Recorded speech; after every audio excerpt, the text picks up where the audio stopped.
এতিয়াতো আইনগত হিচাপে আছে চাৰ্জশ্বিটৰ পিছত যেতিয়া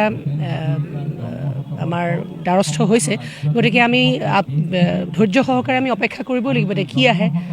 আৰু এইটোতো এতিয়াই ন্যায় প্ৰদান হোৱা নাই নহয় এতিয়া চাৰ্জশ্বিটখনে দাখিল কৰিছে আদালতে ন্যায় দিব যেতিয়া গোটেই কেছটো চলিব তাৰ পাছত কি হয় সেইখিনি সময়লৈকে আমি অপেক্ষা কৰিব লাগিব আৰু দোষীয়ে শাস্তি পাওক আমি সেইটোৱে কামনা কৰোঁ সদায় সেইটো আমিতো বিশ্বাস কৰিবই লাগিব নহয় আমি সেইটো বিশ্বাস কৰিব লাগিব এগৰাকী নাগৰিক হিচাপে বাধ্য আমি আৰু হোৱাটো উচিত নহয় জানো এগৰাকী মহান শিল্পীৰ প্ৰয়াণৰ পিছত যদি তেখেতৰ ওপৰত চলা